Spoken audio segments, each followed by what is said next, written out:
भारतीय संस्कृति बहुत से खूबसूरत संस्कारों का समावेश है। बड़ों का आदर, परिवार की एकता, इन सभी को स्वयं से ऊपर स्थान देना ही हमारी इस प्राचीन संस्कृति को अन्य सभी संस्कृतियों से पृथक बनाता है। ऐसे ही कुछ संस्कारों का समावेश है हमारी आज की कहानी। तो चलिए फिर सुनते हैं मुंशी प्रेमचंद द्वारा लिखित कहानी बड़े घर की बेटी। बेनी माधव सिंह गौरीपुर गांव के जमींदार और नंबरदार थे। उनके पितामह किसी समय बड़े धन्य धान्य संपन्न थे।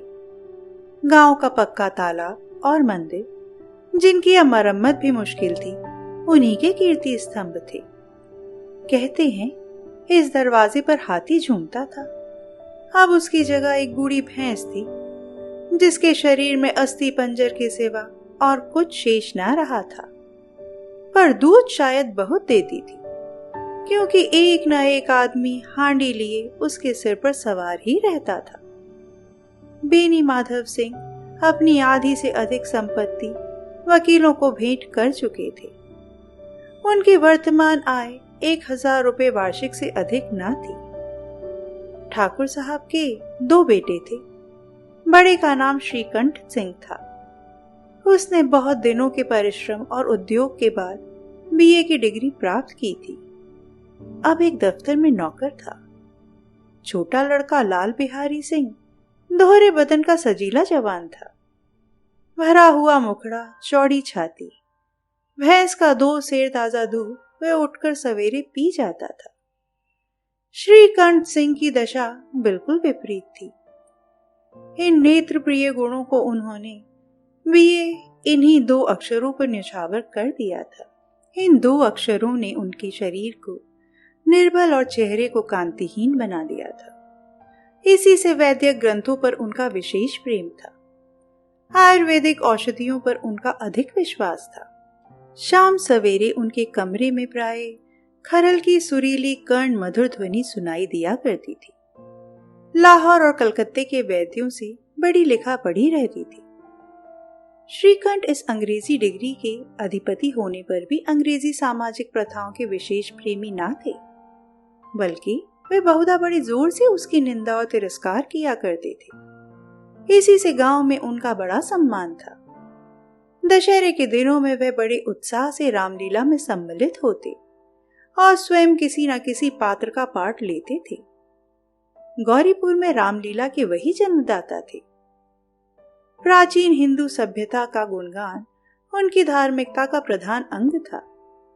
सम्मिलित कुटुंब के तो वह एकमात्र उपासक थे। आजकल स्त्रियों को कुटुंब में मिलजुल कर रहने से जो अरुचि होती है, उसे वे जाति और देश दोनों के लिए हानिकारक समझते थे। यही कारण था कि गांव की ललनाएं उनकी निंदक थी। कोई कोई तो उन्हें अपना शत्रु समझने में भी संकोच न करती थी। स्वयं उनकी पत्नी को ही इस विषय में उनसे विरोध था। यह इसलिए नहीं कि उसे अपने सास, ससुर, देवर या जेठ आदि से घृणा थी, बल्कि उसका विचार था कि यदि बहुत कुछ सहने और तरह देने पर भी परिवार के साथ निर्वाह ना हो सके, तो आए दिन की कलह से जीवन को नष्ट करने की अपेक्षा यही उत्तम है कि अपनी खिचड़ी अलग पकाई जाए। आनंदी एक बड़े उच्च कुल की लड़की थी। उसके बाप एक छोटी सी रियासत के तालुकेदार थे। विशाल भवन, 1 हाथी, 3 कुत्ते, बाज, बहरी, शिकरी, झाड़ फानूस, आनरेरी मजिस्ट्रेटी और ऋण जो एक प्रतिष्ठित तालुकेदार के भोग्य पदार्थ हैं, सभी यहाँ विद्यमान थे। नाम था भूप सिंह। बड़े उदारचित और प्रतिभाशाली पुरुष थे, पर दुर्भाग्य से लड़का एक भी ना था। 7 लड़कियां हुई और दैवयोग से सबकी सब जीवित रहीं। पहली उमंग में तो उन्होंने 3 ब्याह दिल खोलकर किए, पर 15-20 हजार रुपयों का कर्ज सिर हो गया तो आंखें खुली, हाथ समेट लिया। आनंदी चौथी लड़की थी। वह अपनी सब बहनों से अधिक रूपवती और गुणवती थी। इससे ठाकुर साहब भूप सिंह उसे बहुत प्यार करते थे। सुंदर संतान को कदाचित उसके माता पिता भी अधिक चाहते हैं। ठाकुर साहब बड़े धर्म संकट में थे कि इसका विवाह कहाँ करें। ना तो यही चाहते थे कि ऋण का बोझा बढ़े और ना यही स्वीकार था कि उसे अपने को भाग्यहीन समझना पड़े। एक दिन श्रीकंठ उनके पास किसी चंदे का रुपया मांगने आया। शायद नागरी प्रचार का चंदा था। भूप सिंह उसके स्वभाव पर रीझ गए और धूमधाम से श्रीकंठ सिंह का आनंदी के साथ ब्याह हो गया। आनंदी अपने नए घर में आई तो यहाँ का रंग ढंग कुछ और ही देखा। जिस टीम टाम की उसे बचपन से ही आदत पड़ी हुई थी, वह यहाँ नाम मात्र को भी न थी। हाथी घोड़ों का तो कहना ही क्या, कोई सजी हुई सुंदर बहली तक न थी। रेशमी स्लीपर साथ लाई थी, पर यहाँ बाग कहाँ। मकान में खिड़कियां तक न थी, न जमीन पर फर्श, न दीवार पर तस्वीरें। यह एक सीधा सादा देहाती गृहस्थ का मकान था। किंतु आनंदी ने थोड़े ही दिनों में अपने को इस नई अवस्था के ऐसा अनुकूल बना लिया मानो उसने विलास के सामान कभी देखे ही ना थे। एक दिन दोपहर के समय लाल बिहारी सिंह 2 चिड़ियां लिए हुए आया और भावत से बोला, जल्दी से पका दो, मुझे भूख लगी है। आनंदी भोजन बनाकर उसकी राह देख रही थी। अब वह नया व्यंजन बनाने बैठी। हांडी में देखा तो घी पाव भर से अधिक ना था। बड़े घर की बेटी किफायत क्या जाने, उसने सब घी मांस में डाल दिया। लाल बिहारी खाने बैठा तो दाल में घी ही ना था। बोला, दाल में घी क्यों नहीं छोड़ा? आनंदी ने कहा, घी सब मांस में पड़ गया। लाल बिहारी जोर से बोला, अभी परसों घी आया, इतना जल्द उठ गया? आनंदी ने उत्तर दिया, आज तो कुल पाव भर रहा होगा, वह सब मैंने मांस में डाल दिया। जिस तरह सूखी लकड़ी जल्दी से जल उठती है, उसी तरह शुदा से बावला मनुष्य जरा जरा सी बात पर तिनक जाता है। लाल बिहारी को भावस की यह ढिढ़ाई बहुत बुरी मालूम हुई। तिनक कर बोला, मैके में तो चाहे घी की नदी बहती हो। स्त्री गालियां सह लेती है, मार भी सह लेती है, पर मैके की निंदा उनसे नहीं सही जाती। आनंदी मुंह फेर कर बोली, हाथी मरा भी तो 9 लाख का, वहां इतना घी नित्य नाई का हार खा जाते हैं। लाल बिहारी जल गया, थाली उठाकर पलट दी और बोला, जी चाहता है जीभ पकड़कर खींच लो। आनंदी को भी क्रोध आ गया, मुंह लाल हो गया। बोली, वह होते तो आज इसका मजा चखाते। अब अपहर उज्जट ठाकुर से ना रहा गया। उसकी स्त्री एक साधारण जमींदार की बेटी थी। जब जी चाहता उस पर हाथ साफ कर लिया करता था। खड़ाऊ उठाकर आनंदी की ओर जोर से फेंकी और बोला, जिसके गुमान पर फूली हुई हो उसे भी देख लूंगा और तुम्हें भी। आनंदी ने हाथ से खड़ाऊ रोकी, सिर बच गया, पर उंगली में बड़ी चोट आई।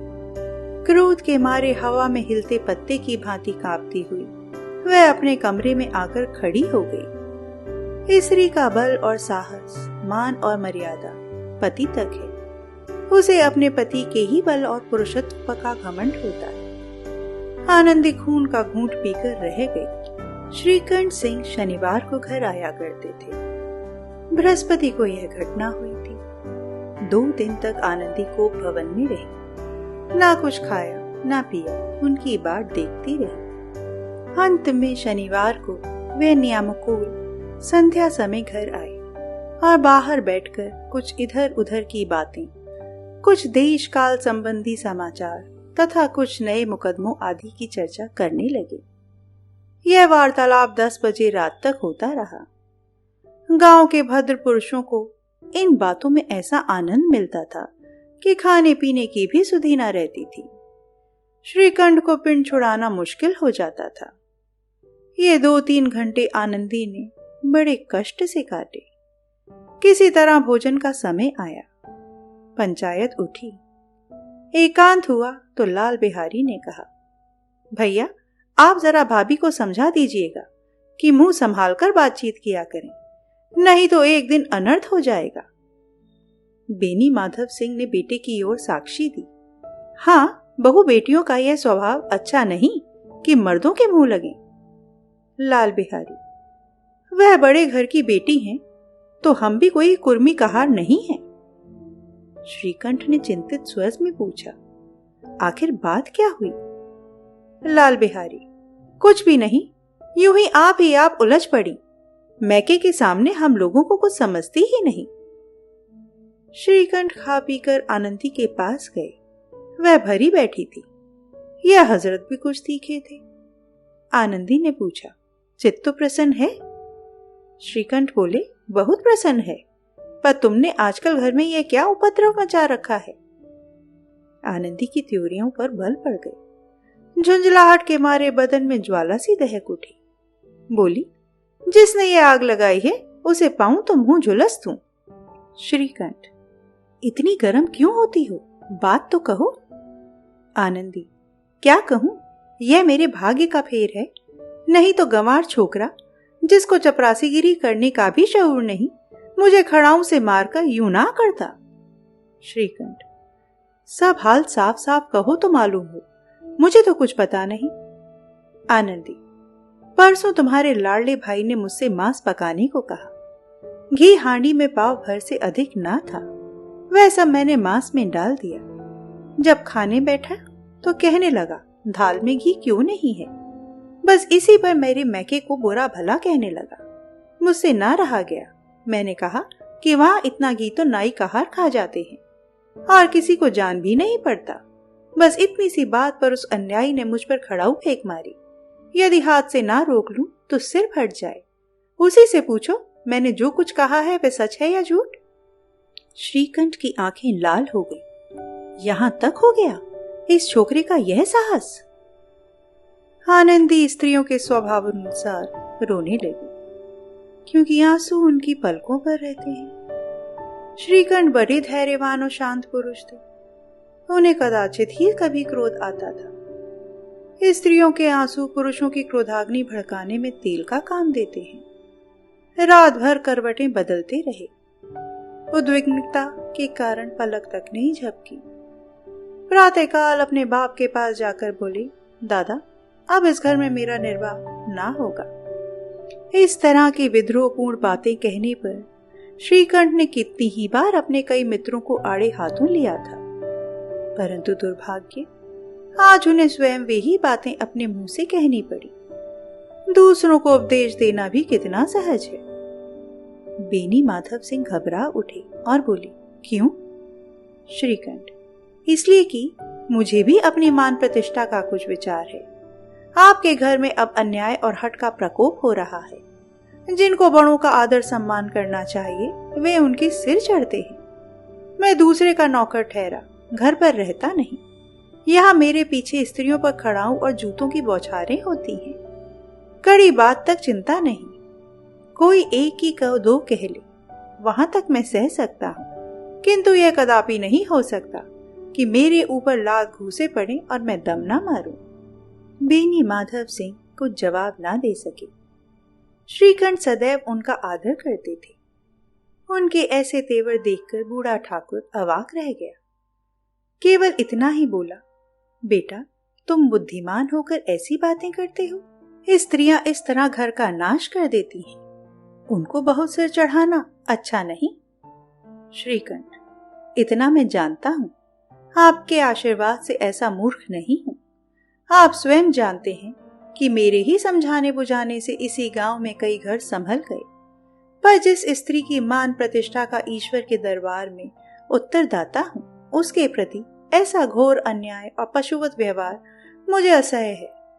आप सच मानिए, मेरे लिए यह कुछ कम नहीं है कि लाल बिहारी को कुछ दंड नहीं देता। आप बेनी माधव सिंह भी गरमाए। ऐसी बातें और ना सुन सके। बोले, लाल बिहारी तुम्हारा भाई है, उससे जब कभी भूल चूक हो उसके कान पकड़ो। लेकिन श्रीकंठ, लाल बिहारी को मैं अब अपना भाई नहीं समझता। बेनी माधव सिंह, स्त्री के पीछे? श्रीकंठ, जी नहीं, उसकी क्रूरता और विवेक के कारण। दोनों कुछ देर चुप रहे।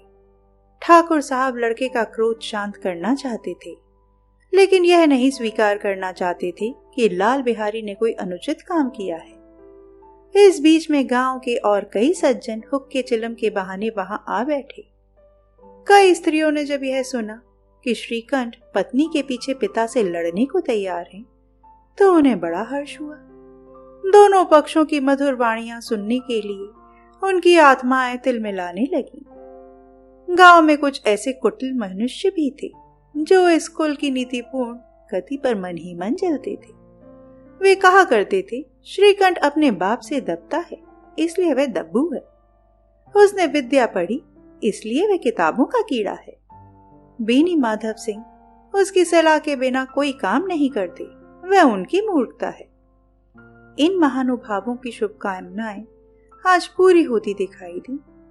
कोई हुक्का पीने के बहाने और कोई लगान की रसीद दिखाने आकर बैठ गया। बेनी माधव सिंह पुराने आदमी थे, इन भावों को ताड़ गए। उन्होंने निश्चय किया, चाहे कुछ ही क्यों ना हो, द्रोहियों को ताली बजाने का अवसर ना दूंगा। तुरंत कोमल शब्दों में बोले, बेटा मैं तुमसे बाहर नहीं हूं, तुम्हारा जो जी चाहे करो, अब तो लड़के से अपराध हो गया। इलाहाबाद का अनुभव रहे झल्लाया हुआ ग्रेजुएट इस बात को ना समझ सका। उसे डिबेटिंग क्लब में अपनी बात पर अड़ने की आदत थी। इन हथकंडों की उसे क्या खबर। बाप ने जिस मतलब से बात पलटी थी वह उसकी समझ में ना आई। बोला, लाल बिहारी के साथ अब इस घर में नहीं रह सकता। बेनी माधव, बेटा बुद्धिमान लोग मूर्खों की बात पर ध्यान नहीं देते, वह बेसमझ लड़का है, उससे जो कुछ भूल हुई उसे तुम बड़े होकर क्षमा करो। श्रीकंठ, उसकी इस दुष्टता को मैं कदापि नहीं सह सकता, या तो वही घर में रहेगा या मैं ही।